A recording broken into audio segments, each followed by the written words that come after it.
Good morning. My name is Patrick Edelman, and I'm a managing director with the Focus Ultrasound Foundation as part of FUS Partners.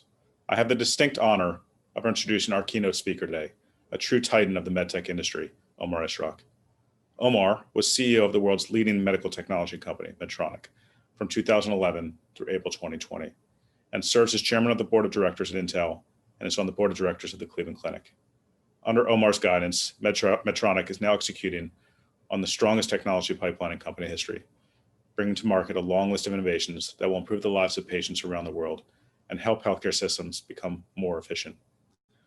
Omar also engineered the acquisition of Covidien, the largest medical technology acquisition in the history of the industry.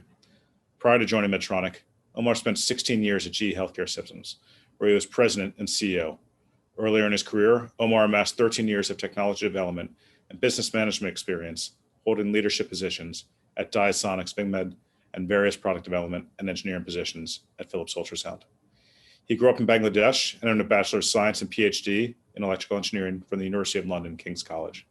With that, I humbly hand off to this morning's keynote speaker, Omar Ishrak.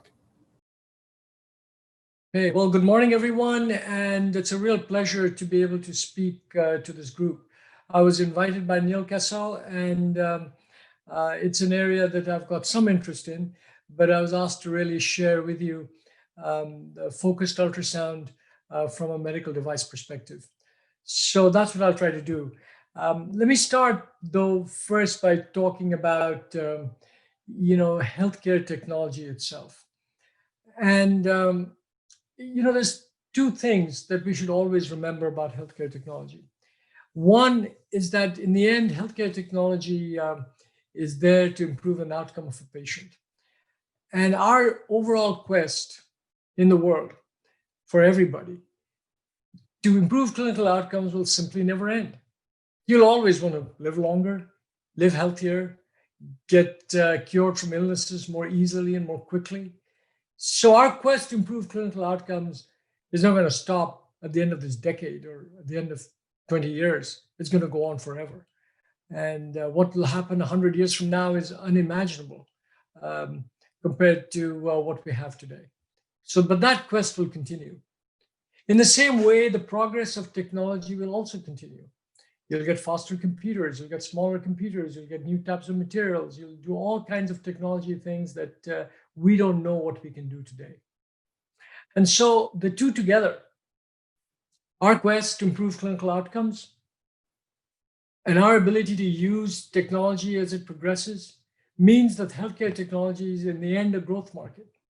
And if we cannot grow, it's because we haven't found the right formula through which we can grow. And it's not the fault of the market. It's we're in the wrong place doing the wrong thing.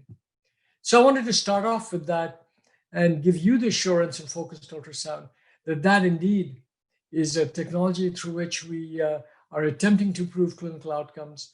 That desire will never go away. And our ability to continuously improve the methodology through which we do this will also never stop.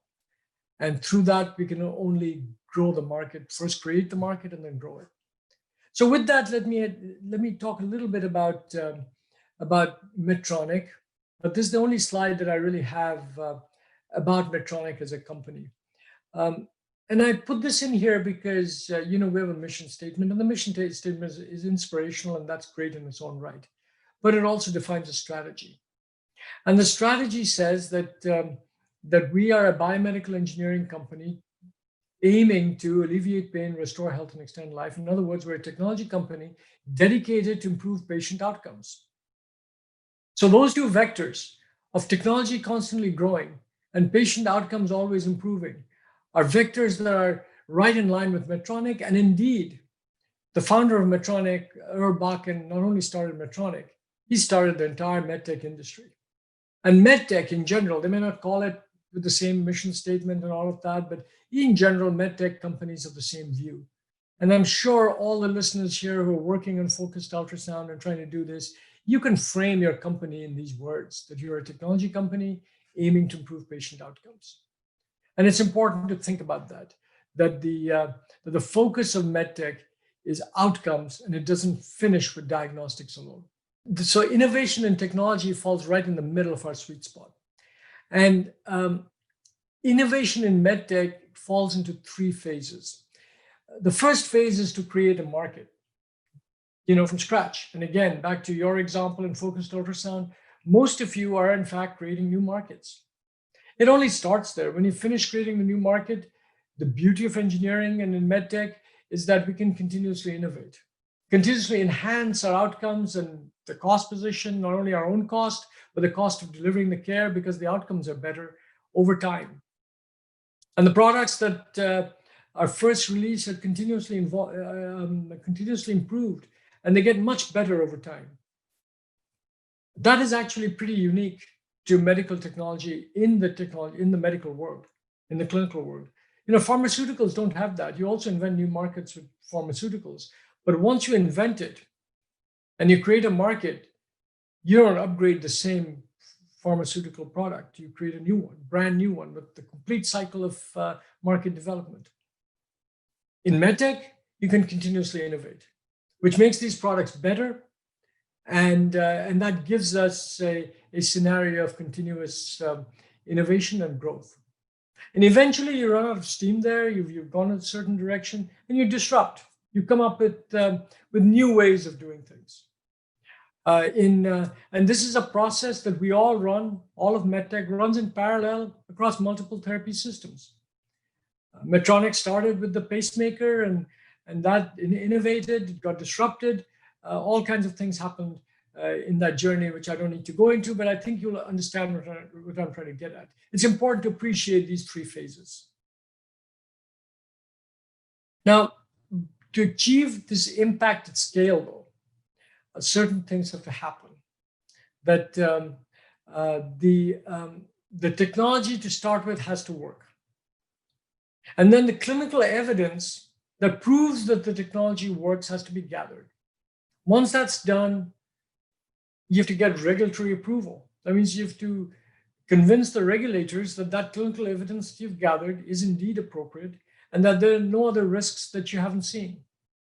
After you've done these three things, then a payment mechanism has to be established so that, payers can pay for it, patients can pay for it in some way. And although in the US, we're used to the CMS and all of that and a reimbursement system, in some countries, it's a consumer pay methodology, and that's how it works. But whatever it is, a payment system needs to be established. And when you do these four things, you can scale. You cannot start to scale by just making the technology work with no clinical evidence. And you really cannot stop at the end of 1, 2, or 3. You've got to do all four. If you don't have all four, you cannot scale. And so what does that mean in the end? Before I go to what it means, let me walk you through an example that I thought I'd spend some time in. And this is an example of a product called a Solitaire, which is a product which it says here restores blood flow and retrieves clots in the brain for patients who are experiencing acute ischemic stroke. And the first job here was to develop that product, and we did that. And that happened in 2009. After that, it took 6 years in this situation, with some refinement of the product, to actually collect the clinical evidence and to get it published. To get it published happens after you've completed the trial, sometimes multiple clinical studies. So that clinical evidence gets published, and that gets accepted. The publication isn't always necessary. Sometimes it's enough to go to the FDA with an approval, but in areas like this where you're creating brand new markets, the publication methodology also helps in concert with submitting to the FDA. And then you have to go get approval. You're going to get reimbursement, and that's the way in which you can make it standard of care. Other people, the industry associations like American Heart Associations and others produce guidelines. That's the way a standard of care is established, and from that you get a market. And here's a market that in the last fiscal year for us was $3 billion. And it's still developing, and we're continuously evolving this product. We're taking it to, sort of developing the clinical care pathway of the emergency room, of the medics in the emergency vehicles, of where to take these patients with these conditions, of further refining the guidelines within the hospital as to how to most efficiently treat these patients. Those things are still ongoing. But the brunt of the work has been done so that the scaling process has started. The scaling process started after approval and after it was established as standard of care. But that's what it takes to scale a medical technology. This is just a graphic kind of showing that you have to invent it, and disruption goes the same way. You have to expand to markets after you've invented it and proved it. So everything here, from the right of invention and disruption, is actually commercial expansion. And then continuously innovate, and then eventually run out of steam. And in fact, you start to disrupt it at that point. The more you can hold this thing up high, the longer you can run with one thing. And things like globalization, improving the nature of your continuous innovation, keeps that market to run at that level for longer before the sales start to go down. Remember, competition starts to come in during this period, and it gets more and more difficult. But companies who invent markets and expand them get the solitary benefit during the early phase of this journey. So that's for one company to scale one technology, or for one technology to be scaled, whether it's one company or not, all depends. Now, companies often have multiple ones like this, where you can have one therapy, and as it matures, start another one, or start another one well in advance. I mean, these times aren't all exactly the same. You can do inorganic acquisitions and feed in other therapies if someone else has an idea, and if you have the capital to go invest in that way. But when you can produce a graph like this for a company, you've actually scaled it. You certainly need a graph on the previous page, but when you can do it over and over again, you scale your company. So what did I say? What I said is that first, it takes focus to develop technology. You cannot do like 5 technologies at one time. This is hard work. This is invention. This is improving somebody's life in a dramatic way. You cannot take that lightly. Second is that it requires time to create standard of care. It's not going to happen instantly. Just because your product works and you've seen it in one patient, don't think the whole world is going to accept it. And to create standard of care is not just talking about it. It's going through a process of getting outcomes, of getting approvals, of getting associations to accept it, to publish it, to train doctors. All of that is required in standard of care. And it doesn't happen overnight, but it does need a process, and it does need attention. And then finally, all of this stuff costs money. And first, it needs money to get it to standard of care. And once you've got to standard of care, it takes time for sales to rev up to a point where you can invest in the next thing. And sometimes you need capital to invest in the next thing earlier so that you can sustain a business. So these 3 things are absolutely essential to scale MedTech. It requires focus, one thing at a time, or have completely parallel teams, but for each team, it's one thing at a time. It requires time. This cannot be done overnight. And it requires capital. That's why there's a lot of acquisition activity, and a lot of startup companies in the MedTech world take it to a point where they develop the technology, and then they look for a buyer, or they look for a partner. So Medtronic looks for companies who've built a technology, because we can't invest in everything everywhere, and we won't invent everything. And so other companies come up, and they take it to a point where that company simply doesn't have the capital to sustain itself, just to take it to the next, to take it to standard of care. Well, Medtronic can take that technology, and we have the capital to take it to standard of care. And we can do multiple ones of these in parallel. And there are other companies, many of our large-scale competitors can all do that. But for a small company, for a startup, you can't think about capital to sustain momentum with multiple therapies before you've finished one. So there it requires resilience, and you need to find a way to fund it, whether it's through external capital or whatever, or get bought out, but that's the way in which you need to do it. And there's no other way around it. If I look at focused ultrasound and what it takes to scale, and looking at it from the outside, and Neil kind of gave me some of this information, so I'm not sure how completely up to date it is, but I think it's a ballpark. There's more than 55 companies doing focused ultrasound. And there's no single company with revenue more than $50 million. And there's 20 companies looking for financing. But there is a compelling value proposition and growing clinical evidence. But where are you in that curve that I just showed? You're fairly early in the curve, where the companies are still refining the technology and just beginning to get standard of care. I know it's been a while since the effort has been around, but in the scheme of things, it's still got ways to go. And focus is required and time is required. Commitment is needed. I'll come back to that. But that's where focused ultrasound is today. The other thing that from a med device perspective, that at least I've seen looking at focused ultrasound, my main experience with focused ultrasound actually has been with Tech, who I've known for a long time. And I've watched them and you know, they've made a lot of very impressive progress and actually in many ways improved outcomes in many ways, but to scale has been a challenge. And I think they'll agree with that. But we also see that you know, the users of these therapies, the clinical deliverers of these therapies vary quite a bit from product to product. You know, the people doing uterine fibroids is a different customer, a gynecologist, versus you know, brain, the stroke treatment through focused ultrasound. It's a different kind of clinical customer. And so these are different people in each of those areas, and you need that commitment from those clinical champions.